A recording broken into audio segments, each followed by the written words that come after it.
Hi everybody, how's everybody doing today? Hopefully everybody's having a fantastic day. Before we get started, hi, my name is Teresa and I welcome you all to my channel.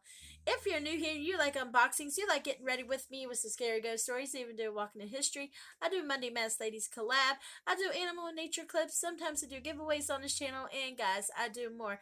I do random more than just beauty on this channel. Now if you're interested in all the content that I just said, then please reconsider hitting the subscribe button down here on the bottom. When you hit the subscribe button, there'll be a bell. And when you hit the bell, you'll be notified of when I upload my new video. So today, guys, is get ready with me and some scary ghost stories. Woohoo, yes. Yes, today is the day to get ready with me and I read you some scary ghost stories. Now, there might be a little bit of a change on here. I might just do get ready with me and then ghost stories on another video. I haven't decided what I am going to do, but if you enjoy me doing this with my get ready with me, let me know in the comments. Otherwise, I will be doing nothing but a paranormal video with you guys. I'm quite excited to share that with you if you're interested. The palettes that I am using today, the first one is Cookies right here. And my ideal is to do some kind of a Christmas um, eye color look. And it's got all these beautiful colors in here. And it's got that red, so I need some red. And then I'm going to use another palette. It's called the Color Book. And this one has, oh, if I could open it. Come on. Okay. And this one has like a lot of blues and greens. And I thought this would be perfect for like a little bit of the greens and maybe a blue in my eye color. So that is the palettes that I am working with today. And then also I have been reading this book called Haunted Georgia. Um, if you're new here, this is the book that I've been doing. I did do West Virginia. And some of these are quite scary and I didn't even notice this thing on the back. Look at that creepy looking picture on the back of that. It just looks creepy. Now right here has the bride and the horse. Very good book. So that's what I have been reading. Like I said though, I probably will be doing another video on paranormal, UFOs, mythical creatures that have been sighted in all states or out of the country, and I'm quite excited to share that with you. So a lot of changes are coming up with Teresa. All right, so let's go ahead and get started. What I like to do is do an all over base look here. I have something in my eye. I do apologize about that. And I usually like to start like with a lighter color. So we're going to go with the one that says butter right here. And I'm going to use this brush right here.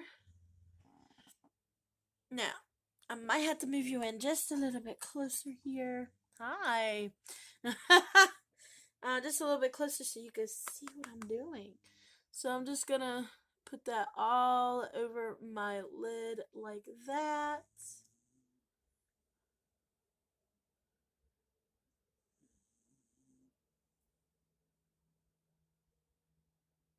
Just all over. It gives it like a little bit of a color base look.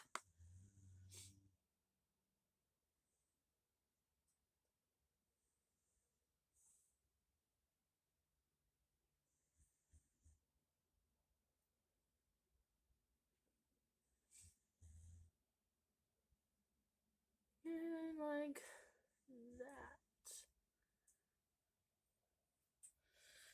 Now, I'm going to do something with my crease of my eye. And I will be using this brush here. I think I'm going to use this purple called Raisin. It's kind of got like a shimmer to it, but it's really, really pretty.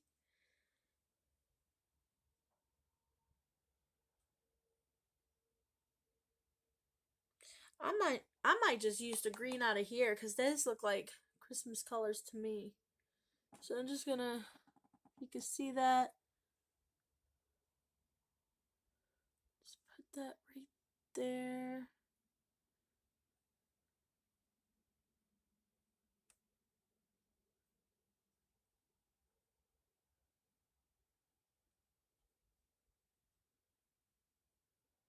Just like that.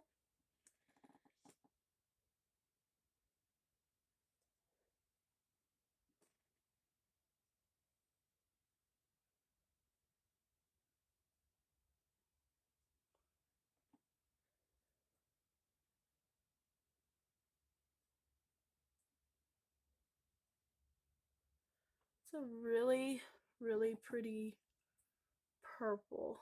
Really like that.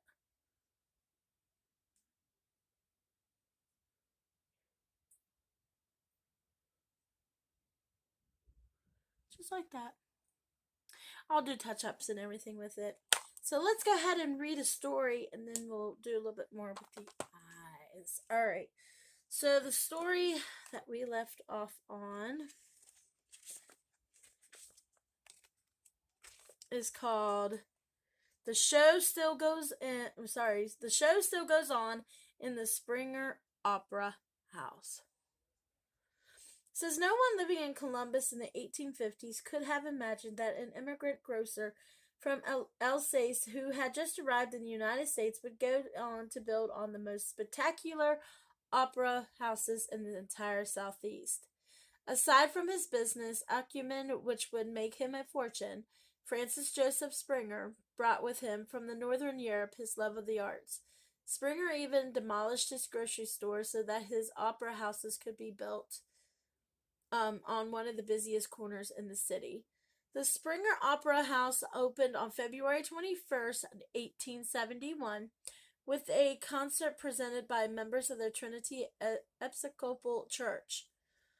Um, for the next half century, luminaries such as Franklin Delano Roosevelt, General Tom Thumb, Oscar Wilde, Will Rogers, Booker T. Washington, Ethel Barrymore, William Jennings Bryan, and Irving Berlin appeared at the Springer. The Springer operator, the Springer Opera House prospered. I can't talk until the stock market crash of 1929. Road companies that provided the lifeblood of American theater went out of business, so the owners of the Springer were forced by financial necessity to convert into a movie theater in the 1940s. The eventful decline of Columbus's historic district hastened the Springer's demise. In 1964, the old brick theater was rescued from the wrecking ball at the last minute by Emily Woodruff Hall and the other concerned citizens who raised the money to restore the Springer to its former glory. After some essential repairs were made, the Opera House reopened in 1965. In 1998 to 99, the state completely renovated the Springer's Opera House at the cost of $12 million. Not only does historic history come alive in the Springer, but it seems that one of the American theater's greatest 19th century actors does as well. Ooh.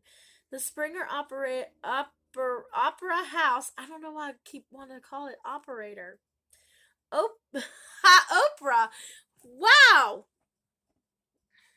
Wow. So I'm just leaving that in there. Oh gosh, where did I leave off? Okay, let's reread that part. In 1964, the old brick theater was rescued from the wrecking ball of the last minute by Emily Woodruff Hall and other concerned citizens who raised the money to restore the Springer to its former glory. After some essential repairs were made, the Opera House reopened in 1965. In 1998 to 99, the state completely renovated the Springer Opera House at the cost of $12 million. Not only does history come alive in the Springer, but it seems that one of the American theater's greatest 19th century actor does well. The Springer Opera House has been open for 5 years when Edwin Booth arrived in Columbus to play Hamlet. He had chosen the play to restore his reputation in 1866, a year after his brother John Wilkes Booth had assassinated Abraham Lincoln. Soon, audiences throughout the land packed theaters to see America's greatest actor perform in his greatest role. At the end of the Booth's performance in Columbus, he was delighted by the thunderous applause he received, so much so that, according to some people, he never really left the Springer. Edwin Booth's spirit has been blamed for poltergeist activity in the Opera House. Chris Wengler reports in Ghost Stories of Georgia that one morning several pairs of shoes from the prop room were discovered lined up at the top of the stairway. One employee witnessed a cowboy hat and vanished into a wall. Stage lights had mysteriously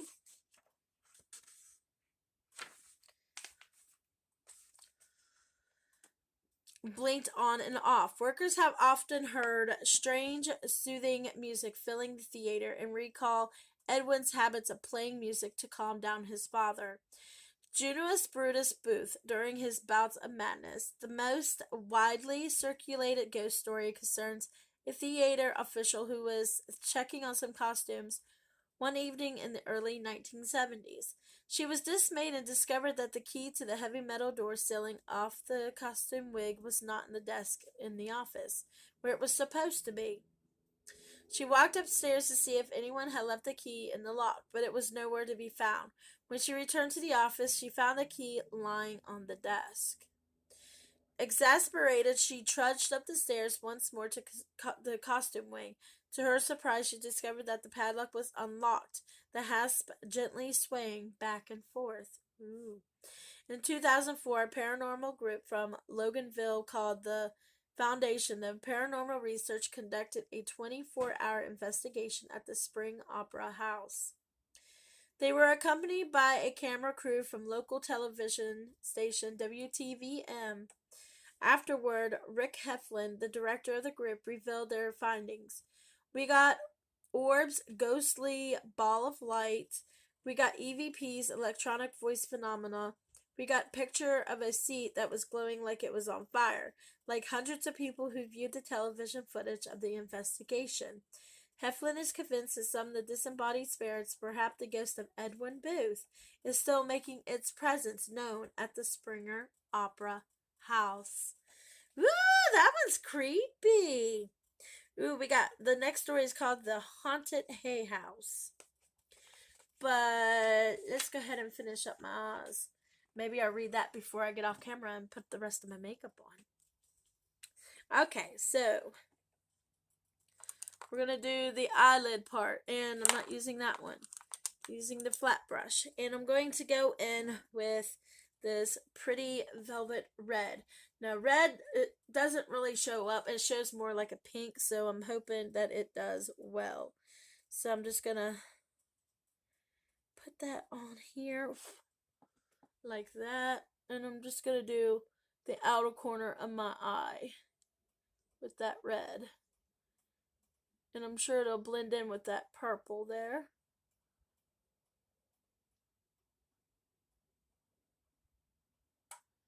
You can see what I'm doing here.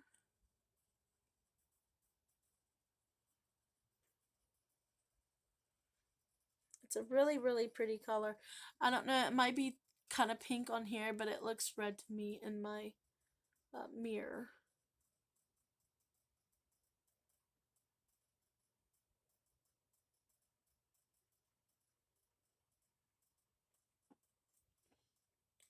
And we'll just do the other side like that. Outer corner.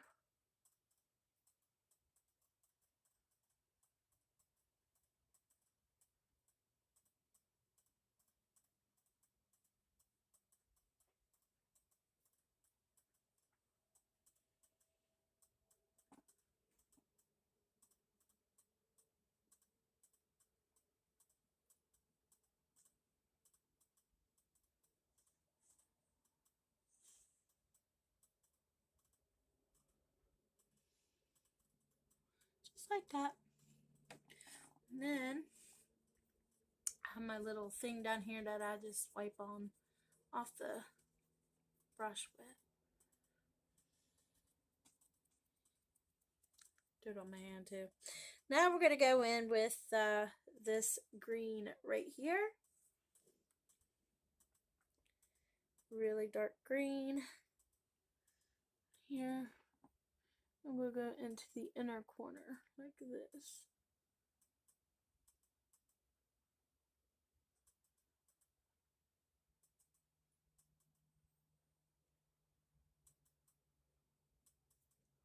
Oh, yeah. My ear is itching. What the heck? Okay. Oops, wrong one. Ah,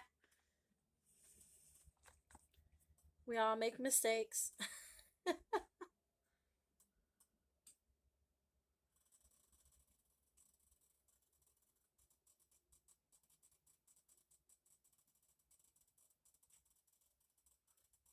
Just like that.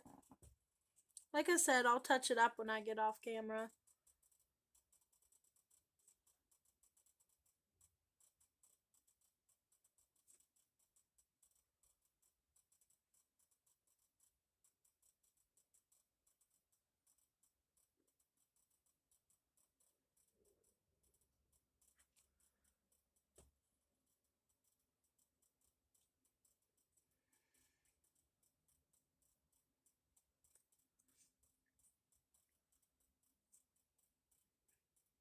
I don't know how to somehow get that off, but so far, what do you guys think?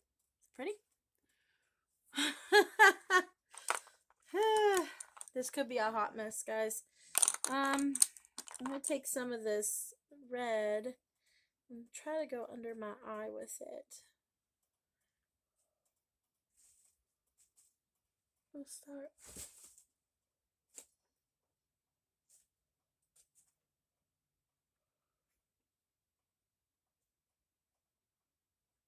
And then I'm probably gonna do the green.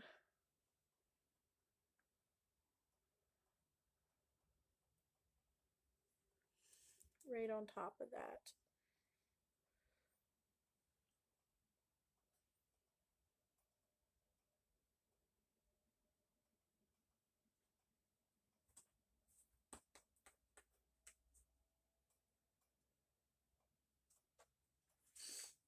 Uh,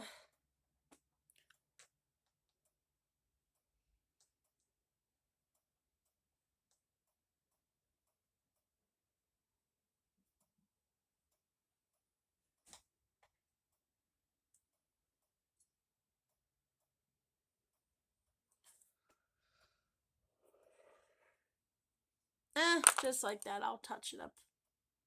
I'll touch it up, guys. It'll look better. Trust me.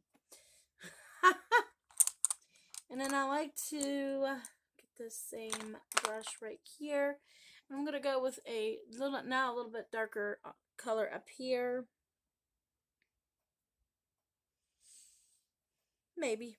Uh,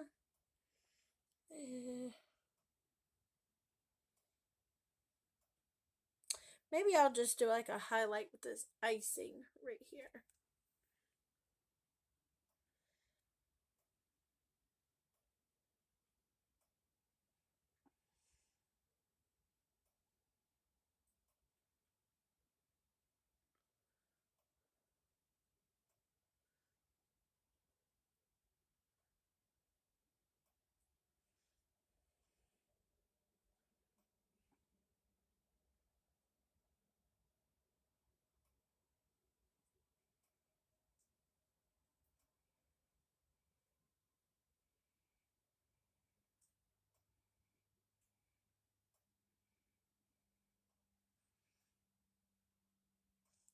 Alright, just like that. I was going to read another story, but I don't want this video to be any longer than it has to be, but I will read a story when I come back. And this all should be a different look with a little bit more makeup, but so far this is what it looks like. And like I said, I will do some touch-ups so it'll look a lot better so I don't look like some kind of monster. Alright, I will see you guys in a second. Hi everybody, I am back. Alright, so I went ahead and finished up on my makeup, did something with my hair, and touched up my eyes. Let's see if I can get a little bit closer. What do you guys think? Did it come out pretty? Does it look like Christmas? Or does it look like a hot, muddy mess? Just let me know in the comments. Alright, so anyways, I went ahead and put on my foundation, my concealer, my lipstick, my highlighter, my mascara, my eyeliner, all that good stuff. And I put a little bit of shine on my eyeballs. What do you guys think? Look like a duck. No, I'm just joking. But anyways, I did something with this hair. It really needs cut, guys. It really needs cut. I need to go get it done. Really, really do. But anyways, let's go ahead and read one more story, and then we're going to end it there. And the story that we left off, again, is called The Haunting of Hay House.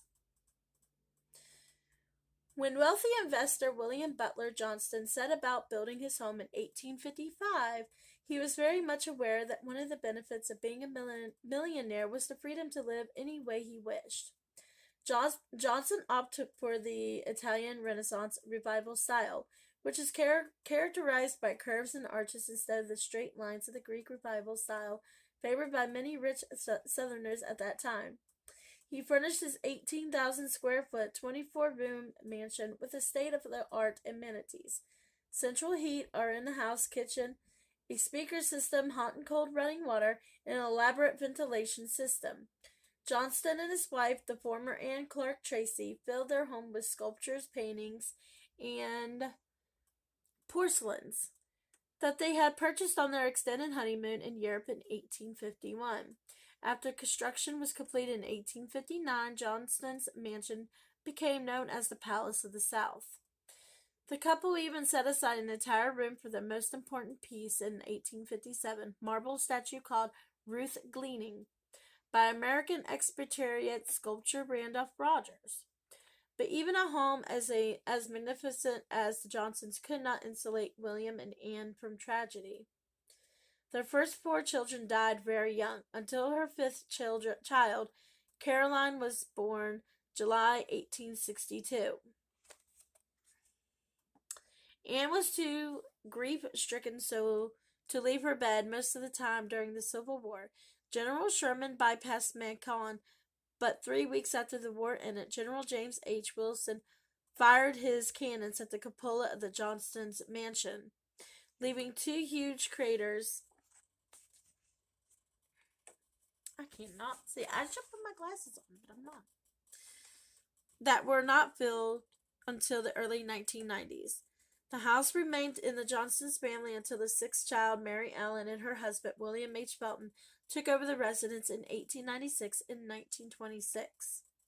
The house was passed out of the hands of the Johnston family entirely when Parks Lee Hay, founder of the Bankers Health and Life Insurance Company, became the next owner. Since 1977, the Johnston Felton Hay House has been owned and operated as a museum by the Georgia Trust of Historic Preservation. Thanks to the efforts of the caretakers and the museum staff, the past is still alive at the old mansion, maybe according to some people, in a very unsettling way.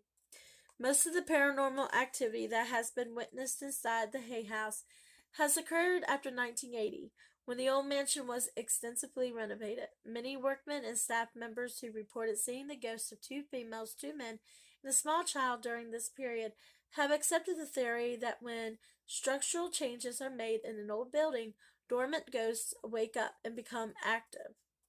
In Banshees, Bugles, and Bells, Barbara Duffy reported that a former director of Hay House, Fran Love Forge, said she saw the figure of a woman with braided hair standing in the hallway. She immediately recognized the woman as the ghost of Anne Tracy Johnston from the portraits and pictures hanging in the house. On another occasion, the director was in the dining room all by herself late one night when she felt a blast of hot air. She was so taken aback by the sudden change in temperature that she was totally unprepared for the blast of cold air that followed.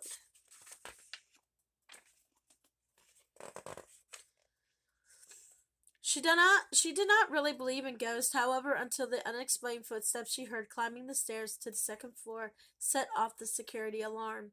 Chester Davis, who served as the houseman and tour guide at the Hay House, did not talk about the bizarre events he had witnessed until other people began telling their stories. In an interview published in the Macon Telegraph in June 1984, Davis told the reporter that he has seen 3 ghosts after 1980.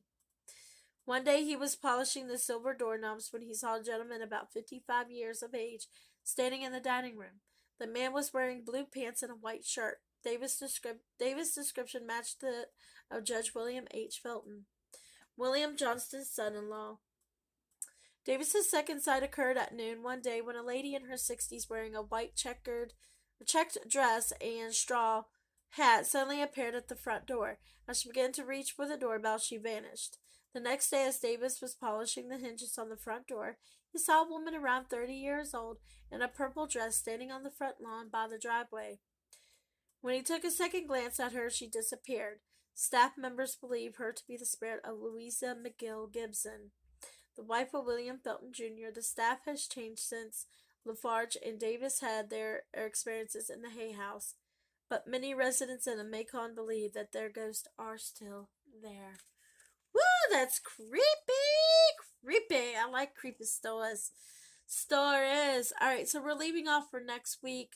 It's called The Traveling Ghost of the Colonel George W. Fish House. That sounds interesting.